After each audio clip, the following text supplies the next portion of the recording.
So today in my Spanish kitchen, we're gonna make macaroni and cheese just like my great Aunt Adrianne did.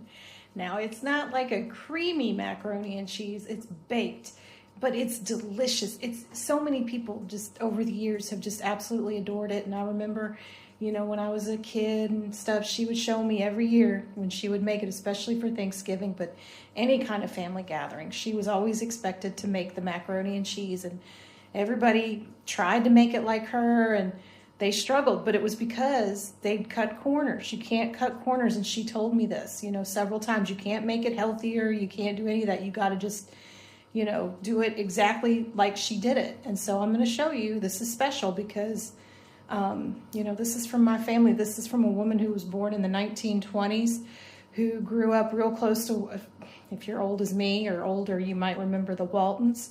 Well, that was a true story. That TV show was a true story, and Earl Hamner was the name of John Boy, and my great aunt, she lived right up the road from him. My whole family, I didn't because I grew up elsewhere, but my whole family grew up there, and in the mountains, the valley of the mountains of Virginia, the Shenandoah Valley, and this is the recipe. This is it. I'm going to show you, and it's special. It's so special, and I really encourage you to try it because it's out of this world yummy. So here we have the ingredients. We've got the milk. We've got the butter, about a stick of butter. There were no measurements. I mean, she'd get about a pound. She always said extra sharp cheese. Well, I was lucky to get cheddar because cheddar's not real common in Europe, at least not in this part of Europe. You can get it in Ireland and things, but here it's not really a thing. But thankfully, they sell it at some of the markets, so I was able to get just regular cheddar.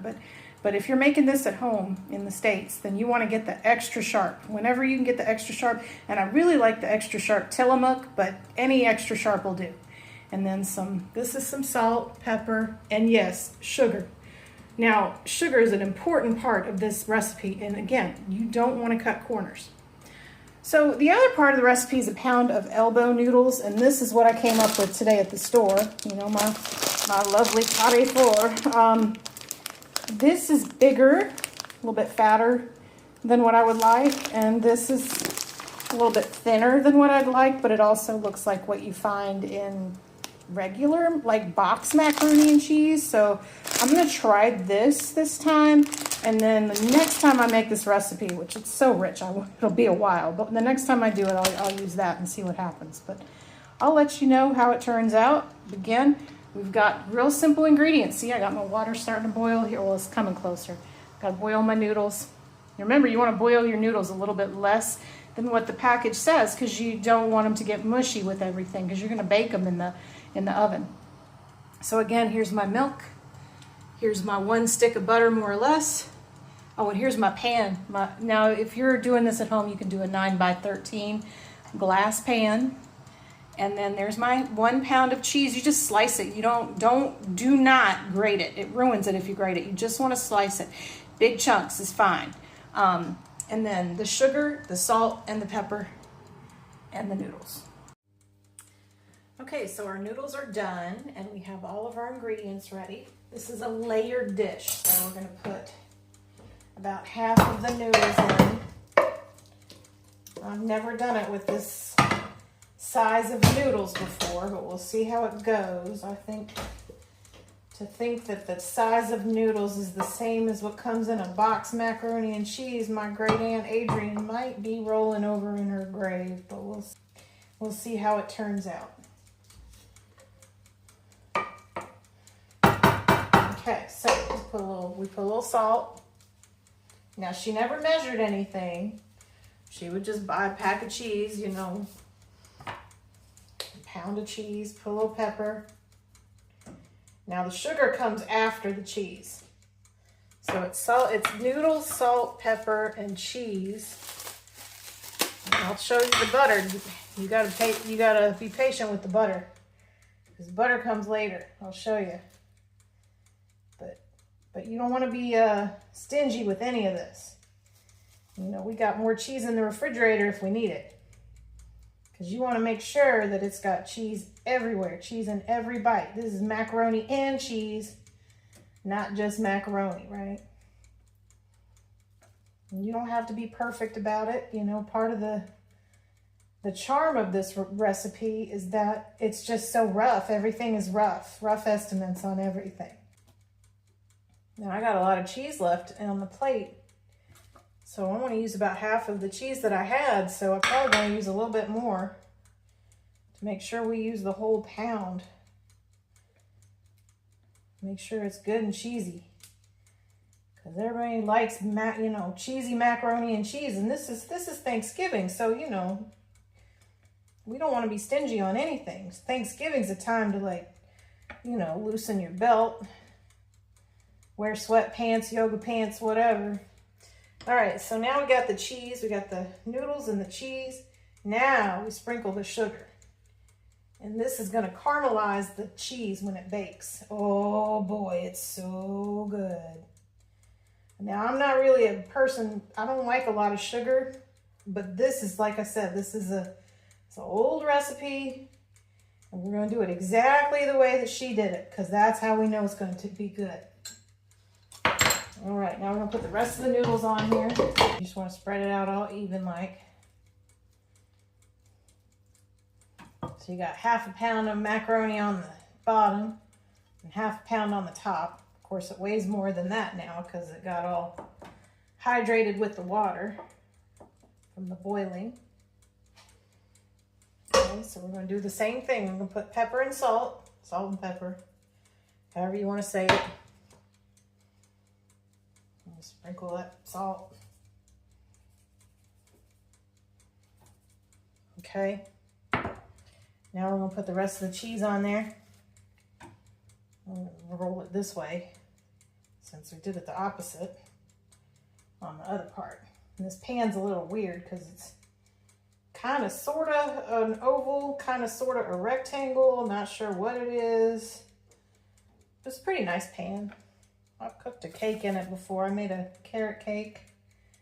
I have to make a video on the carrot cake and see how that goes. But I needed to make this macaroni and cheese recipe first, on my video, because my kids want to do it for Thanksgiving because I'm not there in the States, so they want to make these recipes. And they didn't even really get to meet Aunt Adrianne. The older kids did, the older three, but they don't really remember her because they were real young. But my Aunt Adrianne was very special to me. She took care of me during summer break and winter break. Every chance she could, she'd come get me. And I'd go stay at her house. And her and my Uncle Pat were real sweet to me. They made my Christmas special. I didn't have a good childhood, but when I was with them, I felt loved and cared for. All right, so we put all that sugar on there. I know, it's weird. It's weird to put sugar on macaroni and cheese, but trust me. Okay, so here's where it gets a little interesting.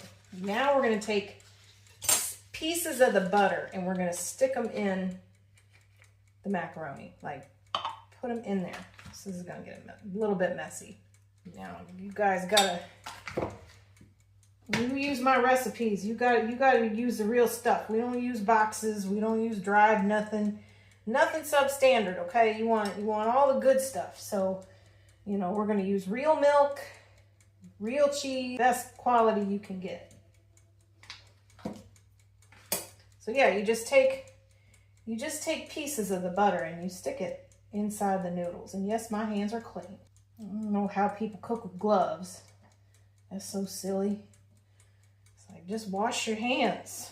The gloves aren't going to make it any less dirty because if you're going to touch stuff with the gloves and then you're going to go back to cooking, well, I have gloves on. Well, no, because if the gloves are dirty. So the amount of butter that you need is about a stick of butter, more or less. Since this is Spanish butter, it's the cubes that they sell look to be about 2 sticks, more or less.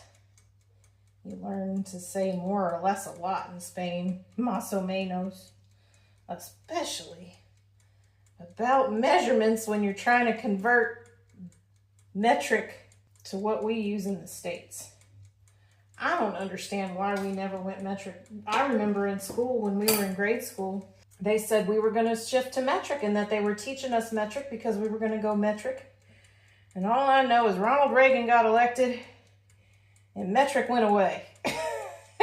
That's all I know. Something about Ronald Reagan, I guess. I don't know. But it was supposed to be, we're all supposed to be metric by now. I don't know why we're not metric.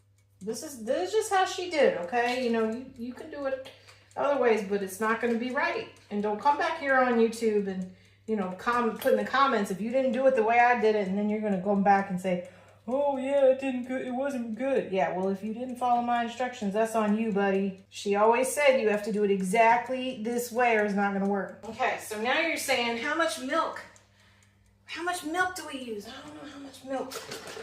Well, there isn't really a measurement for it. What she always did was she just poured it over top like this. You see, until she saw, you know, on the sides, because that's why you put it in a glass container so you can see it's about halfway full. I have no clue how much milk that is. I really do not. And I don't want to know because I want to do it exactly the way she showed me. And there is no measuring with the milk. All right, so we want to make sure we got this cheese all spread out real good. And then we're going to cook it at like 400 degrees. And how do you know it's done? When it starts to bubble on the sides, and the cheese is golden brown on top. If it starts to get brown too quickly, you could put some foil on it. But she never put any foil on it, I don't think. I don't remember her putting foil on it. But if it does start to brown too quickly and it's not getting bubbly yet, then you can put some foil on it, and that'll help keep it, you know, from getting too brown. But be careful not to touch the cheese with the foil, because otherwise all the cheese will come up off onto the foil, and you don't want that. You want the cheese on your macaroni. So I will show you how this turns out when it comes out. Okay, so let's check it out. Now, if you heard some ticking on my video before, now you know what it is, because this oven has a timer that ticks. But let's check and see what we got going on. All right, so you can see I have a little thing in here holding up my top burner because this oven, I ordered a new one and it has not shown up yet. It's sitting on a pallet in a town called Jerez de la Frontera. It's been sitting there since the 19th of November. It's the 26th of November now. It's the day before Thanksgiving. But anyway, you can kind of hear it sizzling, but I don't see it bubbling on the side. You see how it's not bubbling on the side? I'm gonna cook it for a little bit longer, just a little bit longer, because we want that milk to be bubbling. If it's not, it can be sizzling on top, but that's not, it doesn't mean it's done. It's been cooking for about, not quite a half an hour, about 20 minutes, 25 minutes. So we want to cook it longer because I think it used to cook for about 40, 45 minutes when she'd cook it. Okay, so we're back. You can see the bubbles. See the bubbles on the side now? Now it's done. I'm gonna pull it out. I'm gonna let it sit for about 5 or 10 minutes before I bust into it.